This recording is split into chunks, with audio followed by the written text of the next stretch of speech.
We're live. Good afternoon. This is the House Government Operations and Military Affairs Committee. And we will be taking up H72, an act relating to municipal ordinances governing nuisance properties containing salvage and scrap. And we would like to invite Council Tucker Anderson to join us and give us a walkthrough of the bill.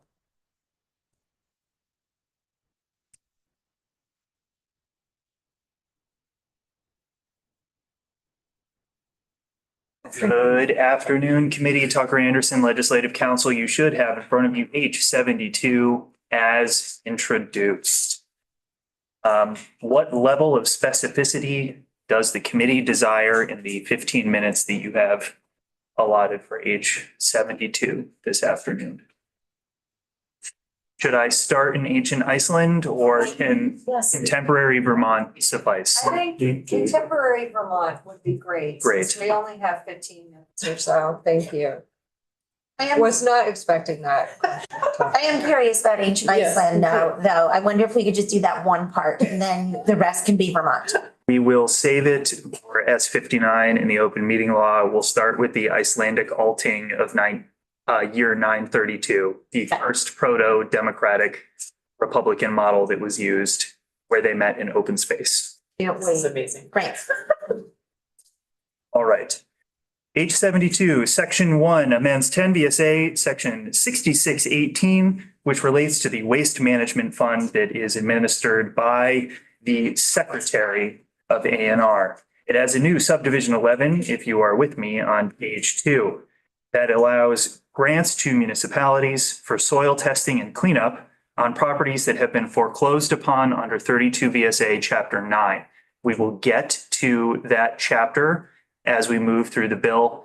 But structurally, the thing to remember here is that liens, particularly liens for fines under certain provisions of Title 24 can be applied to underlying property in the same manner as taxes, which can lead to the foreclosure of the property and a tax sale. Grants that are issued pursuant to this subdivision 11 shall not exceed $250,000. So the summary here, there will be grants to allow for soil testing and cleanup on some of these properties that have been foreclosed. Section 2. This amends 24 VSA Section 2201 related to the dumping and depositing of refuse. Under subsection B, a new subdivision 2 is added. This provides that a person who violates a provision of this section related to throwing, depositing, burning, and dumping refuse may be required to dispose of all materials that were improperly disposed of at a solid waste management facility. The failure to comply with this subdivision shall result in a fine of not more than $100 per day. The existing penalty under subsection B is a civil money penalty of not more than $800. And to remind the committee, because this is your first time revisiting some of the municipal ordinance related structures in Title 24, there is an upper limit on both civil and criminal penalties adopted by ordinance of $800 for a violation. So that existing language comports with that. The specific penalty associated with subdivision B2 has a different structure of $100 per day that the individual neglects or fails to take the improperly deposited refuse to a solid waste management facility. Something to note about this section as we work our way through it, this will have a slightly broader scope than some of the other sections. This will apply to dumping and depositing of refuse broadly. When we get to some of the sections related to the accumulation of salvage and scrap, that's going to cover a property owner that is accumulating, storing, maintaining large amounts of scrap and salvage without a permit on their property. These sections are going to apply to anyone who is illegally depositing or throwing away refuse. That could be going to the state forest parking lot and emptying your trunk full of trash in the parking lot. It could be throwing it in a ditch on the side of the road, or perhaps intent or policy choice here, taking it to someone's house who says, I'll take your refuse. You can leave it in my yard. Okay. Wow. I have a question. Is there a legal definition of refuse? There are both general and legal definitions that I can point you to for the various terms that are used both in the Vermont statutes, but also generally for rubbish, refuse, and trash. Okay. And it is an endless rabbit hole in property law as to when someone has actually abandoned or thrown away their property Okay. and when their property rights over it cease to exist. And a lot of it depends on intent. But largely what we're dealing with here are objects and refuse that a person is leaving in a space that is not a solid waste management facility and that doesn't belong to them. Thanks. Rob Boyden? The may in the first section of 2, a person who violates a provision of this section may be required to dispose of. Yes, Is that may leave it up to the town's discretion? Yes. To require the person to. this is a discretionary and secondary enforcement to subdivision 1, which has the default penalty. So if you look at subdivision 1, the $800 civil penalty is a shall.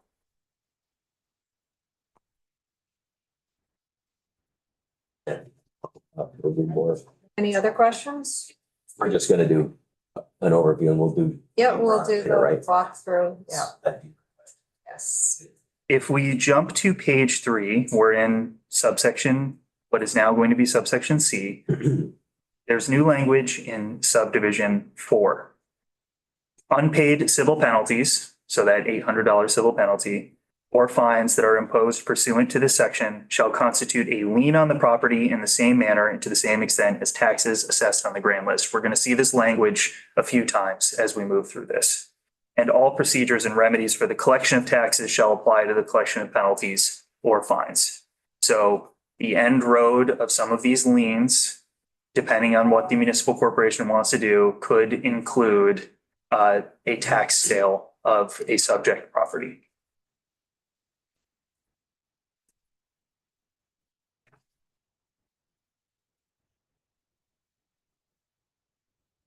And when you do a deeper dive, it might be worth examining just because of the scope of that section and that it's not just the individual's own property, that it's more expansive, whether that is appropriate given the context. Section 3, 24 VSA, section 2241 is amended to add a definition for an unauthorized salvage yard. I will preface this by saying that when you do your deep dive, it would be worth going through the existing salvage yard statutes. There is a permitting structure in place for salvage yards. There are very few of those permits that exist in actuality. So there are very few people that are operating, for example, de facto salvage yards that apply and receive that permit. So unauthorized salvage yard means any place of outdoor storage or deposit for storing, keeping, processing, buying or selling junk as a scrap metal processing facility or as an automobile graveyard operating for more than 90 days without certification as required by the applicable section in Title 24. And if you're going to revisit and do the deeper dive, each one of these terms that we paused on, junk, automobile graveyard, specifically defined in Title 24. There are bright, what we call in the legal community, bright line standards. You know when you've crossed the threshold and you've created a automobile graveyard instead of just having a few broken down cars in your driveway. So there are clear lines Yes, about those these are definitions. defined terms. Yes, great. Okay. Section 4, 24 VSA, section 2246 is amended. This section governs the relationship between municipal ordinances and municipal authority over salvage yards with some of the uniform state level requirements, including permitting through A&R. A new subsection B is added to state that a legislative body of a municipality may adopt an ordinance to extend the regulatory authority established in this subchapter, this is the scrapyard, salvage yard subchapter, to any premises that constitutes a public nuisance due to the accumulation of rubbish, scrap, junk, or abandoned vehicles, again, defined terms, provided that the ordinance shall otherwise be consistent with the subchapter governing salvage yards. We're going to get to the cross-reference later on in this bill where the ordinance authority, new ordinance authority is structured. This is all tied around the concept of a public nuisance. Municipalities already have authority in 24 VSA section 2291 to define what constitutes a public nuisance and to provide for the abatement of those nuisances. There are a few cases that I can point you to that will give clarity as to what a public nuisance is in this context and what the scope of authority is for municipal corporations to operate in this space. The shortest way that I can describe it for your purposes right now is that it has to be sufficiently public, i.e. the nuisance has to extend beyond the property owner's property and have some impact on the outside world. The easiest example to give is some sort of impediment to a public way. Your nuisance, whatever that is now impeding travel on a sidewalk or a road, right? Okay. Okay, so I'm gonna ask the obvious here. Property values, Far less clear. I'm going with that, right? Are less clear and based on the legislative history, not something that the General Assembly has been willing to tackle in adjacent areas of 24 VSA section 2291, at least in the last 20 to 30 years. It's something that has been, in fact, expressly avoided by the House Committee and the General Assembly as a whole when considering some of these property maintenance, public nuisance, and salvage yard statutes. Rob Cooper? So a public nuisance is something concrete, physical, it can't be smell, light overflow, property, something like that. So it could be all of those things, provided that, again, the impact is sufficiently public. And odors could fall under that. And I think there's even maybe a famous property case that I could send to you. I'm having flashbacks to Professor Harvey Feldman's class at Penn State. But yeah, there are certain trees that produce horrible smells. And especially their rotting fruit. Many of them, in fact, are around the Penn State Dickinson School of Law campus. And when the fruit is on the sidewalk rotting, the property owner could be liable for the nuisance it is causing to the traveling public to have to walk through miles of the stench. Interesting. Now, there are protections for, I don't know how far you're astrally projecting your legal analysis of these sorts of public nuisance related to smells. There are protections for when property owners come to the nuisance. If you buy land next to a dairy farm, and there have been some recent changes in this area depending on the scope of farming practices, but coming to the nuisance is something that the courts typically use as an affirmative defense if you say that there's a nuisance out there, nuisance property. So this sort of played into the conversation we had prior on open growth marijuana in neighborhoods.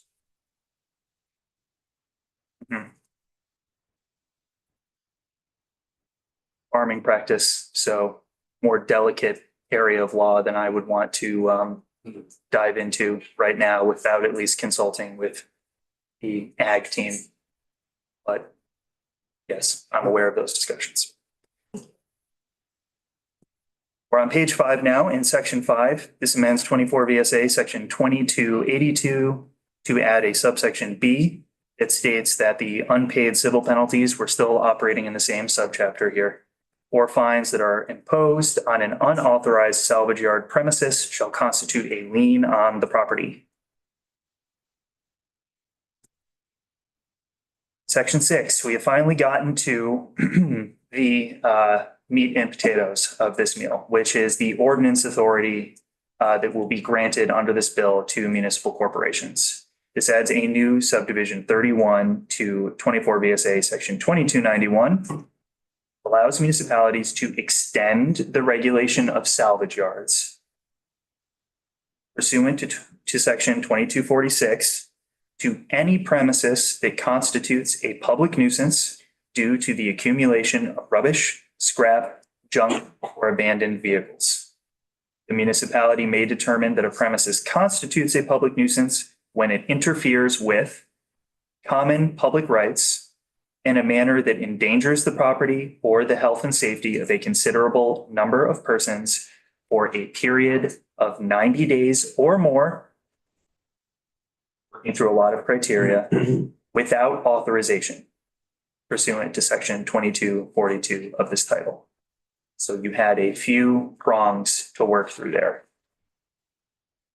First, it interferes with common public rights, qualified here as in a manner that endangers the property or the health and safety of a considerable number of persons for a period of 90 days or more without authorization. The legislative body, and we're on the last page, may direct the property owner to clean any premises that does not receive a certificate of approved location, provided that the legislative body has adopted rules to define what constitutes a public nuisance in this context and includes provisions for notice to the property owner prior to imposing penalties or fines. And then we have the same language as you've seen before, stating that unpaid civil penalties or fines shall constitute a lien on the property in the same manner as taxes assessed on the grand list. So considerable number of persons, is that a common, commonly used term? Not to my knowledge in the Vermont statutes annotated. Some of this language is cribbed from Supreme Court of Vermont decisions about public nuisances, particularly in the exercise of municipal authority to regulate public nuisances. I will review some of those decisions and a few other provisions in Title 24 to see whether a considerable number of persons has been examined. Thank you. In this context, I would also say there's structures in 2291 that surround this that don't rely on the nuisance impacting that considerable number of persons. So the next bill that you're considering plays into some existing authority around standards for keeping premises in a clean sanitary condition, for example. You, Rep. Hooper. A lien and a tax sale can result in the same extinguishment of the obligation. Municipal authority can exercise a sale for a lien. They're both part of the same process, and there are required procedures that come into play. And it's all of the references here are exactly the same for when you have delinquent taxes on a property. And there are some provisions built into those Title 32 procedures, not just for notice, but for opportunity to repay fines and debts. There's even I believe it's a 1 year period after the sale has taken place, where the property owner has an opportunity to claw back. And that was something that we passed last biennium, is that correct? We made that change. That was existing law. It was existing law, so we did something last biennium that affected the delinquent tax statutes. I seem to remember Kirby Keaton working on this in another. It was a time deadline, and I thought it was that one, but anyway. It is 1 year. Any additional questions for Tucker? I have questions. How do you determine like what you might think is somebody's junk in their yard, they might think is prized possession? That's why we need to do a deep dive into the definitions that exist, and Show you a lot of examples, so. And subjective. that's also why it's tied to some extent to the nuisance authority here, because you could also have a large amount of scrap or refuse accumulated on a property, but if it's appropriately screened, it would comply, for example, with the salvage yard statutes in that Title 24 subchapter, and would avoid the argument that it's having lateral impact on another property. And trying to define what is, refuse when it's the property owner's own belongings can get very tricky. Sticky wicket. Yes. One more question from Rep. Pincinel. Yes, and what about like unregistered vehicles? Is that in there? So that's part of the automobile graveyard provision. And I know that the first time you looked at this with the sponsor, I think I had maybe a minute or two to sit down and talk. And that was one of the first things that I flagged. 4 or more comes to mind every time this discussion comes up. But I will dig into the provision and let you know what it says for the definition. Okay, thank you. And I know we had more questions than anticipated, so we'll just move on to H 109, an act relating to municipal ordinances, maintenance of properties within downtown districts. This one will be very quick to walk through. So if you're with me on page 2, there is one operative provision. Still operating in 24 VSA section 2291. This proposes a subdivision 31, just like the last bill that you were looking at. Here, the delegated authority is to regulate by means of an ordinance the maintenance of premises within a designated downtown district, and to compel the owner of a premises within a designated downtown district to maintain or repair the premises against decay or deterioration. The difference between this piece of authority that is proposed and existing authority in 2291 is very discrete. First, it is territorially limited. It is just within designated downtown districts. Second, unlike some of the other provisions in Title 24, Section 2291, the standard for what would type of property that would be captured by this is a little lower. So the standards, for example, for the maintenance of premises applies to property where an adjacent property would be physically impacted by the disrepair. For the compelled maintenance or cleaning of a property, you have to have an officer of the municipality declare that the structure is essentially uninhabitable, and then compel the cleaning or repair of the premises. Here, the standard is tied to decay or deterioration. So on one hand, you have an expansion of the authority to compel the cleaning or repair, but it is narrowed by the territory in which the ordinance would apply, which is just within the designated downtown. And if and when you dive into this, it would probably be valuable to look at, for example, how designated downtowns are drawn, the level of state interaction, because all of that could be tied into whether or not property owners would have sufficient notice of where their property is located as far as whether this subdivision would apply. Thank you. So that actually just put us right on time. Rep. Hooper? There's logic behind not including county in any of these designations as the municipal. What is it? We don't have it. There's no functional body. What do we get one? The last of your points, this legislative authority is being delegated down to legislative bodies. You have county officers, especially constitutional county officers, at the county level, but no legislative body that governs the county government. So Because it's weird that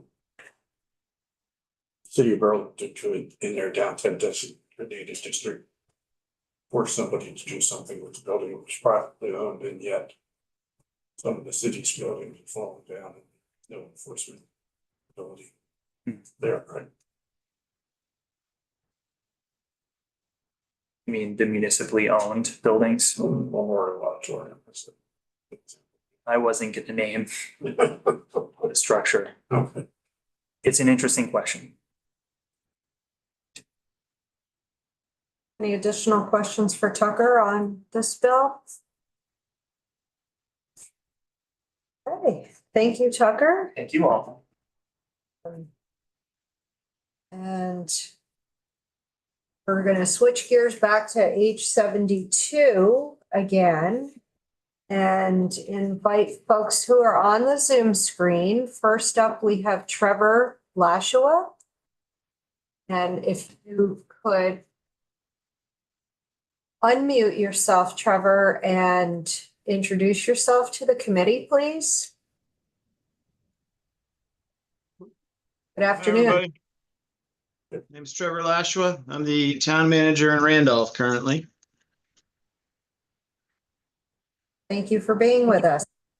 Thanks for having us. We may be joined by Trini Broussard, the chair. She was in transit with some grandkids, so I don't know. If she does join, Hey. it could be louder. We will look out for her, and Yeah. our committee assistant will admit her to the Zoom room when she arrives. One moment, please. Yes, Rep. Hooper. Trevor, did you bring a Sumu orange for everybody? I do have this nice ready to go one here. If you happen to swing by Randolph, I'll hold on to it for you. All right, thanks. We have a surplus Great. of candy too, so you can have healthy or unhealthy. We always have snacks. So stop by anytime. Thanks for the invitation. So Trevor, what do you have to tell us about H72 today? Yeah, I think Representative Sakowicz put this in large part as we've tried to think about how we can handle. We have, I think, like a lot of municipalities, multiple properties that we struggle with at some level that have an accumulation of materials. Some of them we thought of as, junk or salvage yard materials. In some cases, there are overlapping issues with them. We have one in particular that's was subject to a pretty substantial fire recently as well. And in this one case, I was able to just very quickly go on and search as far back as, I'd say, 2008. I found an environmental court action on the same property. And this issue's sort of been happening on an ongoing basis for about 17 years. And so really it's about looking for additional tools, anything that can help us get, at the end of the day, it's not about being punitive. We want compliance. We want safe, healthy properties that people can inhabit, and we can feel good about that the neighborhood can feel good that their interests are being protected. And we haven't had good luck. So for example, with this, we've got one property in particular that's kind of I think going back to my league days, this is sort of the classic example to me. In terms of it's, been through multiple rounds of enforcement action. DEC resources have been involved. From a salvage yard perspective, we've fined on basis of zoning violations, not had those fines recovered. We've been through the tax sale process for unpaid property taxes and not been able to recover prior fines there. We've sued for compliance. We've tried sort of these same remedies over and over up until this last round that started in 2019 with a zoning violation, comes to an agreement in 21, 22 when we finally have to sue for compliance. And we have a little bit of movement toward cleanup and not much there. And I can send pictures after. We've got quite a few of them to sort of illustrate the scale on this particular problem. We're talking about RVs and grills and tires and vehicles that don't move, and a roll-off that's container that has scrap metal coming over the top, and all kinds of other refuse inside the RV, for example, and bikes and air conditioners and refrigerators, and there's everything from the edge of the road sort of going back past the structure. And then this one's a little more complicated in that there's you can layer in a foreclosure and a few other things, but really it's what we're after is anything that gives us some tools to get to that compliance. I know this has been a wrestling match I started in Barrytown as an intern in 2004, I think it was. And we had a property there that we were trying to figure this out for, and 4 or 5 years at the league. And I remember taking calls about this, and then everywhere I've been since, from Essex till this moment now, it's been, how do we get some of these properties cleaned up? Are there tools that make sense? We've always been really lucky in that DEC's been a good partner. So definitely wanted to make sure that I mentioned that they've always taken the calls and figured out if they can help. They've been willing to do that. Thank you. That's good to know.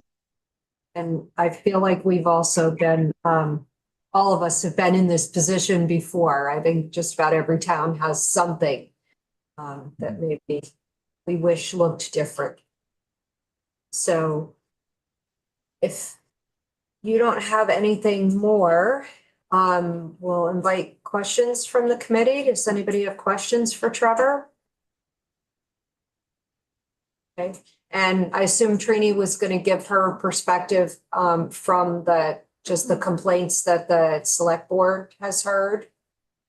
Yeah, and where she's valuable is I've been here since about spring of 21, so not quite 4 years. She's been on the board for close to a decade at this point, and grew up here in town. And so some of these properties that are chronic certainly has a broader perspective on what's been tried, what's worked, what hasn't. And so that's where we thought that might be valuable. But in covering one of the more obvious ones to us in terms of where the challenges are, I think we hit on the same themes. Okay, well, she is welcome to, and you as well, submit some written testimony with photos if you'd like. We'll certainly look those over.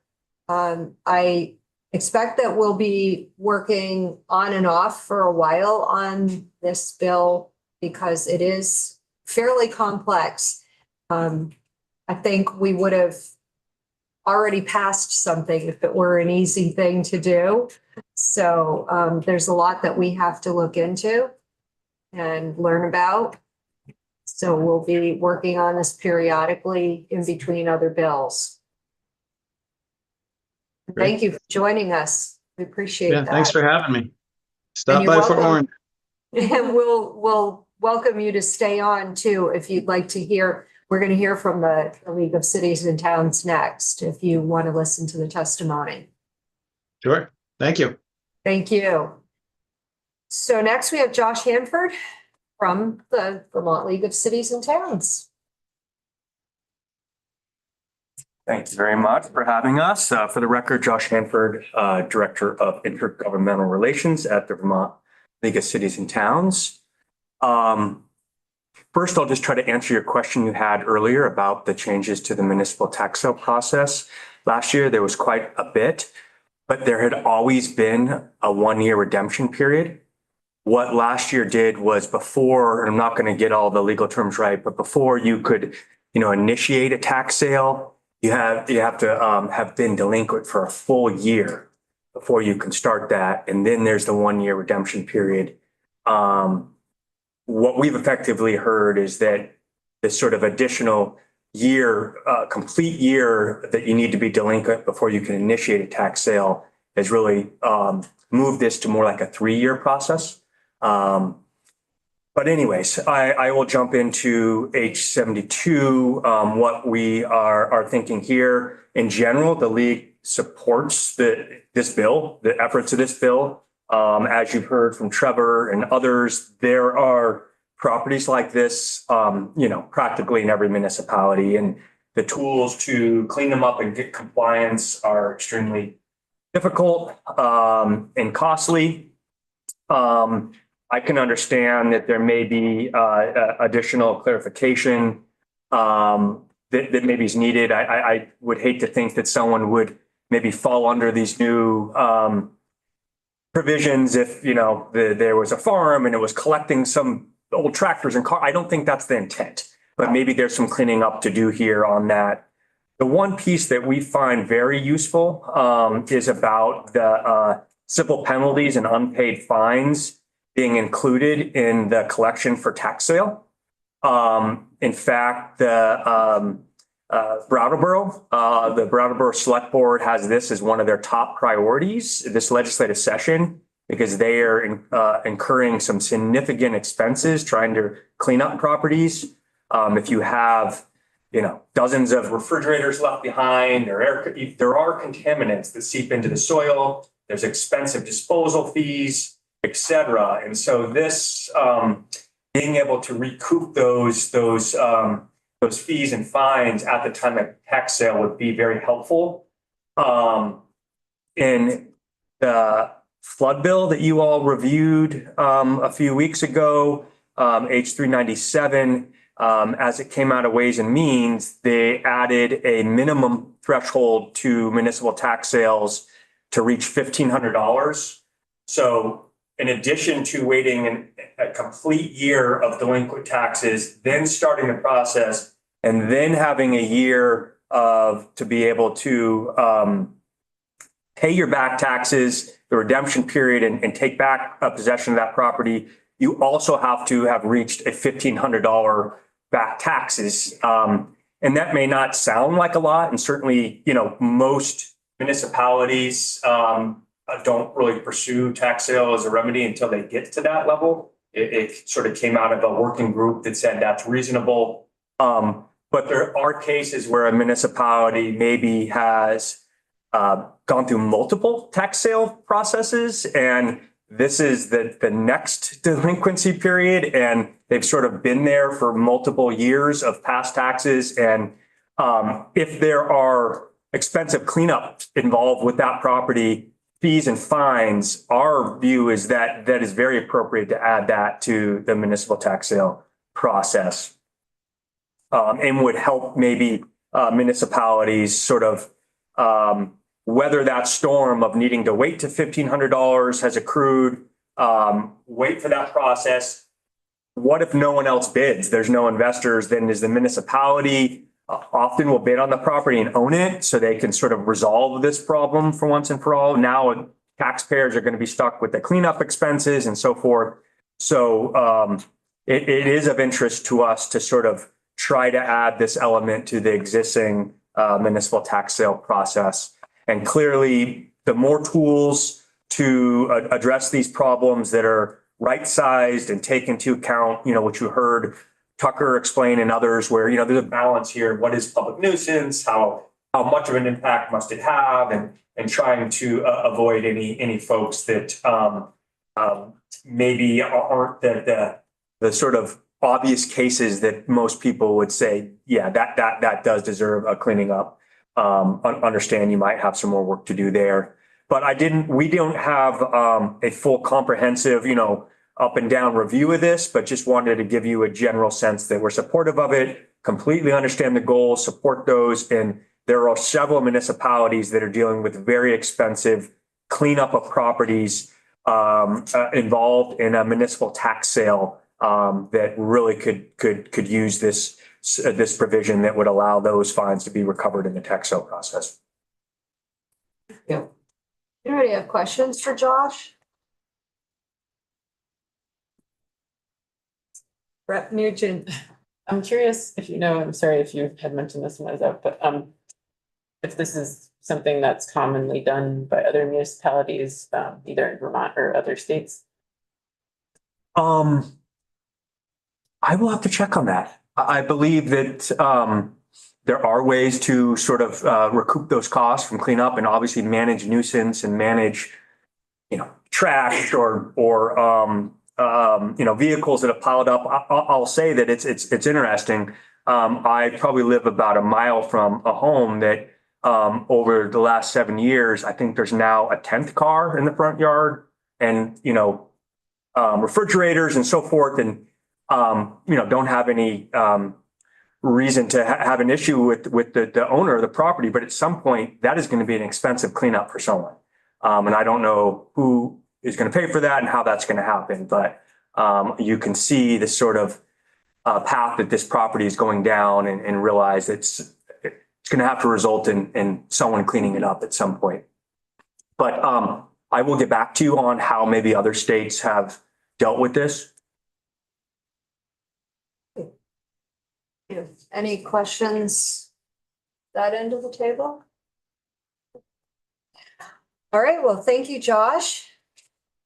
Did you want me to comment on H109 as well? Oh, if you would like to, While we got you there. certainly. Yes. Again, very short bill. Also supportive of this bill and the goals. I think there's maybe some a little bit more to flush out here, but just to remind folks, a designated downtowns. I was the chair of the downtown board for several years when I was commissioner of housing and development, and there is quite an extensive process to receive downtown designation. There's 25 designated downtowns in the state. That may be off by one or two, but they're the communities you'd think of as designated downtowns. And it's a lengthy process to receive that designation, proof of various economic community development efforts. You have to have an organization that's actively working on supporting the vibrancy of that downtown. In Montpelier, it's Montpelier Alive. They're constantly helping the Main Street businesses be successful. And the goals here of this, as far as we can tell, are there's a lot of state resources and benefits bestowed upon designated downtowns. If you have a property owner that is sort of not maintaining their property so that it's bringing down all those other efforts, it's sort of defeating the purpose, especially if you have a number. And so this would just add another tool to try to address it. Again, it might not be everything that's needed, but it's at least another way at trying to bring about address those issues, compel people to invest in those properties, or sell them, or at least have them be safe and not a detriment to the other property owners in that district that are trying to see the vibrancy that it was the goal of designated downtowns. And as we have online sales and internet, like the health of our businesses in our downtown districts is constantly under threat. It's a lot easier to purchase, have it delivered. There's reasons that these investments in designated downtown program, and it has been successful. You can go back and trace the one classic example is the town of Bristol. It's a designated downtown. You look at pictures from Bristol in the 90s and look at it now. It is, and you can count up the tax investments, the downtown tax credits help those property owners, put sprinklers, elevators, ADA accessibility, facades to sort of make these downtowns vibrant places people want to go and choose to spend time and spend their money in. And so we support the efforts of this bill as well. Great, thank you very much. Any additional questions for Josh? This bill? Thank you. Thank you. And lastly, we have the Mayor of Newport. Would you please identify yourself and welcome to our committee? Good afternoon, everyone. It's good to be with you. My name is Rick Ufford Chase, and I have a fairly unique situation where I've been the director of Newport's, Newport's designated downtown for the last 3.5 years. And 5 weeks ago, I was elected mayor of Newport. So I'm kind of coming at this. I'm here to speak about H109, and the bill is brief. I think it's fairly succinct, and I think its intent is obvious. So my comments will be equally brief. As recently as last week, I was approached by 2 business people on our street in downtown Newport who said, we have this building that has been empty and neglected, intentionally neglected for at least 8 years, and it's getting worse, not better. And we're seeing things flying off the roof because the roof is beginning to disintegrate, and it's becoming not just a public nuisance, but a public hazard. And the truth is that we've known about this for some time. I've been asking about this almost since the day I arrived in 2021 as the director of Newport Downtown. And I don't appear to have significantly more power as the mayor of Newport to do anything about it than I did as the director of the downtown organization. So that's one example that's particularly meaningful for us, and that I'm prepared to answer any questions, but all I can say is I think this is that one of the co-sponsors of this bill was Representative Woodman Page, who is our representative from here in Newport. I think he was spot on when he wrote this bill, though we did not talk about it in advance. And I look forward to watching its passage through the process there in Montpelier. Thank you. You have a lovely city, by the way. Thank you very much. Come and visit and spend money here. I do. Thank you. Anybody have any questions for the mayor? Okay, well, thank you very much for joining us. As I said earlier, I'm sure we have a lot of testimony to take on these two bills in particular, because there are some complex issues as to what exactly a safety or health hazard is and what a public nuisance is, but we'll be learning more about that. Thank you for your time this afternoon. Thank you. All right, I guess we can go off and live.